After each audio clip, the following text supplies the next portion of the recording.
Rebonjour tout le monde, bienvenue à mes capsules. Mon nom est Jeff pour ceux qui ne me connaissent pas. Aujourd'hui, je vais vous parler des tables, des planches à découper. Tu sais, c'est bien beau. Quand on en regarde souvent des capsules sur YouTube, on pense toujours que c'est facile, on va faire ça. C'est pas si facile à ce qu'on pense. Ça prend pas un expert pour les faire non plus, mais c'est pas. Désolé, j'ai des douleurs aiguës au dos en même temps. J'espère que vous allez tolérer en même temps que je fasse ma capsule. Quand on veut faire des planches à découper, je vais vous expliquer un peu étape par étape. Vous allez comprendre un peu le processus, puis vous déciderez si vous voulez en faire. Moi, je fais ça pour passer le temps, quand je peux. C'est pas souvent. Comme vous pouvez voir, pour ceux qui me suivent, ça fait quelques jours que j'ai pas fait de capsule, dû à mes problèmes de santé, de la difficulté à me tenir debout, puis mon balade, etc. à cause de mon accident de travail. Premièrement, moi, quand je fais des planches à découper, je commence toujours par choisir le bois, l'essence de bois. Les planches à découper, c'est préférable de les faire avec du bois dur. De l'érable, de l'acajou, du chêne. Du chêne, j'essaie de rester un peu loin parce que le chêne a tendance à, qu'est-ce qu'on peut dire, fendre, à ouvrir. Mais j'en mets quand même un peu de chêne. Du merisier, du bouleau, tout ce qui peut être considéré du bois dur. Moi, je les arrête pas loin dans des scieries, ce qu'on appelle des slabs. Ils ont 2 pouces d'épais, puis la plupart, ils ont un côté que tu vois l'écorce. On appelle ça des slabs. Moi, je les arrête à l'entour de 6 à 8 pieds pour m'aider dans ma shop, à mon atelier à la maison. Parce que mon atelier n'est pas bébé grand. La place est limitée. Qu'est-ce que je fais? Je m'achète différentes essences, une ou deux de temps en temps. Après ça, je le mets sur le plancher. Je sais que mon plancher est égal. Je le mets sur le plancher, je mets des travers de bois pour le laisser respirer. Et je le laisse chasser pendant au moins 20 jours. Au moins. Pour qu'il prenne la température pièce, puis que l'humidité sorte de dans le bois. L'humidité, c'est ce qui va tuer tout projet. Plus tu as l'humidité dans ton bois, plus il va chercher à courber et à fendre, à ouvrir. Excusez. Après l'avoir laissé chasser, je vais les couper en lanière. Je vais garder le 2 pouces parce que moi j'aime bien que mes planches à découper soient épaisses. Je les coupe en lanière désirée. 1 pouce, 3/4 de pouce. Mais j'essaye de faire plusieurs de chaque essence pour les mélanger. Parce que chaque essence a sa couleur de bois. Comme vous pouvez voir, j'ai du merisier, de l'érable, c'est dans cette planche. Ça fait un beau, belle diversité dans la planche.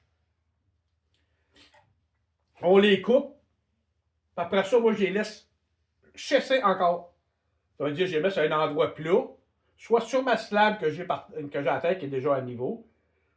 Je mets des lattes entre et j'en mets un peu de pesanteur pour l'empêcher de courber. Je laisse l'humidité sortir. Comme je dis, avec mes problèmes de santé, je peux me permettre d'attendre. Ça me donne le temps de récupérer, prendre mes médicaments, puis je peux passer à autre chose. Quand j'en reviens, je reprends mes lattes. Moi, j'ai une sableuse rotative, une petite sableuse. Comme ceci. Je mets un papier 120 et je sable l'intérieur. Dans d'autres mots, la surface la plus large. Parce que mon bois va être installé debout et non comme ça. Je sable pour enlever toutes les imperfections. Pas tout, faut pas sabler trop pour faire des encavures. On peut juste sabler pour la rendre lisse. Après ça, attendez une seconde. Après ça, je prends mes serres. Moi, j'utilise cette sorte de serre-là. C'est merveilleux, ça cramponne. Si vous avez de la misère, vous n'avez qu'à cogner du reculon pour la barrer comme il faut. Moi, je prends un genre de petit marteau, puis juste la cogner, puis après ça, je le serre. On prend les morceaux et on a l'enduit de colle sur la hauteur. Ça veut dire que c'est la partie la plus large. J'utilise, quand vous faites des planches à découper, utilisez toujours des produits qui sont pour l'alimentation. Parce qu'il ne faut pas oublier que vous allez couper de la viande, vous allez couper des légumes, et après ça, vous allez manger ça. Donc, moi, je prends de la colle, la taille bande 3. C'est fait pour des planches à découper. Je les induis de colle des deux côtés. Il ne faut pas avoir un peu d'en mettre la colle. J'en mets une par une, la largeur que j'ai besoin. Moi, mon planeur, c'est un planeur de 13 pouces. Si je veux faire une planche de 24 pouces, une planche à découper, je le fais en 2 sections. Ça veut dire que je fais une section de 12 pouces. En d'autres mots, je vais me reprendre un peu là-dessus. Je vais placer tous mes morceaux de bois sur les serres en premier, sans colle. Je me reprends un peu, là, pour avoir exactement le bon design, le bon dessin de planche en jouant avec les couleurs. Je les numérote au bout. Parce que quand je vais les enlever, mettre de la colle, je ne veux pas perdre le compte que j'ai fait.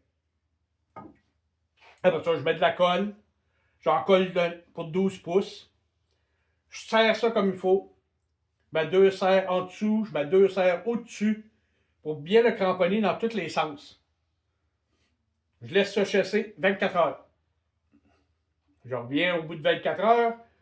Je prends un ciseau à bois. Puis j'enlève toute la colle qui a passé par-dessus en les serrant. Si vous voulez vous sauver un peu d'ouvrage, prenez un huissitou, une guenille. Quand vous l'avez mis dans les serres, juste passer, enlever l'excédent. Ça va faire ça de moins à enlever quand vous allez, après qu'ils vont avoir chassé. Là, je me retrouve avec 2 planches à découper de 12 pouces que je veux coller après. Je les passe dans mon planeur, faire sûr que la surface est bien lisse. Moi, mon planeur, c'est un planeur que je recommande que tout le monde achète en premier. C'est un planeur à 33 couteaux. Je trouve ça merveilleux pour la raison que pendant n'importe quel travaux vous allez faire, il va venir un moment donné que vous allez accrocher un clou ou un petit morceau de métal qui risque de scraper votre couteau dans le planeur. Si vous avez des planeurs à 3 lames ou à 4 lames, ça veut dire la minute qu'il y a une encoche, votre couteau est scrap, vous ne pouvez plus utiliser votre planeur. Il faut vous acheter un nouveau couteau. La plupart du temps, tu achètes toujours 3 couteaux. C'est pour remplacer le 7. Mais qu'est-ce qui est merveilleux avec le 33 couteaux, ou celui à couteau multiple, parce qu'il y en a différents. Il y en a à 33, il y en a à 31. Mais quand vous accrochez un clou ou un petit morceau de métal, vous n'avez qu'à juste tourner le couteau qui est endommagé. Parce qu'il y a 4 faces que vous pouvez utiliser du couteau. C'est ça que je trouve de merveilleux. Puis jusqu'à date, ça fait 8 ans que j'ai mon planeur. Puis maintenant, je suis dû à changer les couteaux. C'est tous les couteaux. Moi, je les ai utilisés beaucoup. Là, je viens d'endommager un autre couteau. Mais je l'avais déjà tourné. Ça. C'est préférable que je change tous mes couteaux. Mais c'est bien plus économique un à plusieurs couteaux que seulement que 3 ou 4 couteaux. Ça, je vous le recommande. On en revient à la planche. Après avoir passé la planche dans le planeur, il faut faire sûr que les 2 planches, vous les passez une après l'autre pour toujours garder le rythme de l'épaisseur. Après, vous avez fait les 2 côtés, tout est bien beau, tout est bien égal. Je les remets dans la serre, les 2, un à côté de l'autre. Après ça, induit de colle, les deux faces qui vont se coller. Serre ça comme il faut. Et j'essaie de mettre le plus de serre possible en les gardant bien égales. Prenez une règle, mettez-les dessus vos planches après que c'est serré pour faire sûr qu'il n'y a pas de courbe dans vos deux planches. Et s'il y a des courbes, desserrez, aplatissez-les, parce que ce qui va bien avec ces serres-là, les tuyaux sont égales. Je veux dire, la minute que, après que votre planche est à côté, la surface devrait être égale aussi. Je remets ça à chasser un autre 24 heures. Après ça, qu'est-ce que je fais? C'est pas tout le monde que j'ai remarqué font ça. Moi, les planches à découper, on recommande toujours de l'huile recommandée pour les planches à découpe. Je connais pas le nom en français. C'est de l'huile, la cutting board oil. Je vais vous montrer le dessin le plus proche. Qu'est-ce que je fais, moi, c'est après qu'elle est collée, je l'enlève, je prends un ciseau, j'enlève l'excédent de colle. Je passe la petite sableuse juste sur le joint, juste pour ôter le maximum de colle, pas que ça paraisse. Tout de suite après, je mets une couche ou deux d'huile pour la cutting board, pour la planche de découpe. Je le laisse rentrer à l'intérieur. Après que c'est rentré, moi d'habitude, je le laisse après 1 heure, 2 heures. Tu sais, je pars et je vais me rasseoir pour récupérer un peu. Ça fait monter le grain un peu, puis je trouve que ça le ramollit assez pour être capable de le sabler après. Après ça, on prend la sableuse, on prend un papier 100, 120, on passe comme il faut.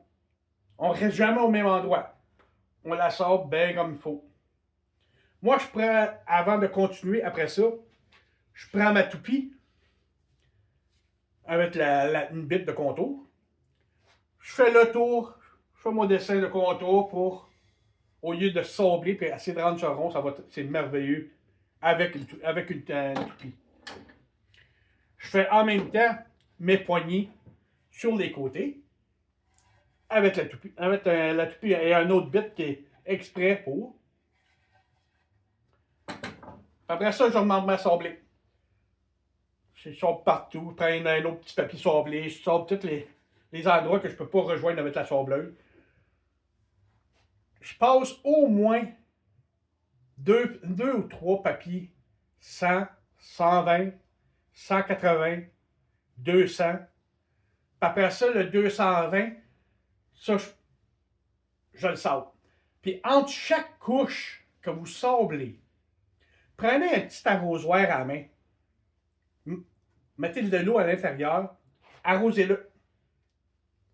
Laissez-les chasser, ça ne prend pas de temps, ça sèche très vite. Il ne faut pas l'embiber au coton, il faut juste l'arroser pour le mouiller une petite affaire, puis essuyer pour l'étendre. Laissez chasser, ça prend à peu près 1 minute. Ça redevient sec. Et vous sablez encore. Ça fait lever le grain. Les petits morceaux de bois, ça les fait lever. Et vous allez voir qu'à toutes les fois que vous allez sabler, ça redevient de plus en plus doux. Donc, quand vous allez faire ça au 220, arrosez-le, sablez, sablez. N'ayez pas peur de sabler pendant au moins 15-20 minutes. Faites sûr et certain que c'est bien lisse. Puis après ça, le tour est joué. Il vous reste qu'à mettre des petites pattes. Ça, c'est des petites pattes que j'ai trouvées sur Amazon. J'ai fait exprès pour des planches à découpe. J'ai juste marqué pattes pour planches à découpe. Il y en a plusieurs modèles. Ça ne coûte pas cher non plus. Ça vient en assez bonne quantité si vous faites plusieurs planches. Cette planche-là, je ne l'ai pas huilée. J'en ai une que je garde en bas. J'essaie de faire un essai. Je la garde à l'humidité pour voir combien de temps qu'elle va rester droite. Sans pesanteur dessus, rien. Je la laisse traîner dans mon sous-sol où je sais que c'est un peu humide. Je vais voir comment longtemps qu'elle va rester droite. Ben, tu sais, ça fait. Oh, moi, t'as dit. Ça fait au moins 4 mois qu'elle a fait celle-là. Puis elle fait juste commencer à plier sur là, il faut que je la surveille. Qu'est-ce que je vais faire? C'est après ça, je vais remettre de la pesanteur dessus. Je vais la mettre au sol, je vais mettre de la pesanteur pour la ramener égale. Et après ça, je vais la mettre de l'huile constamment. Et ça, je vais vous montrer ce que ça donne avec un peu d'huile.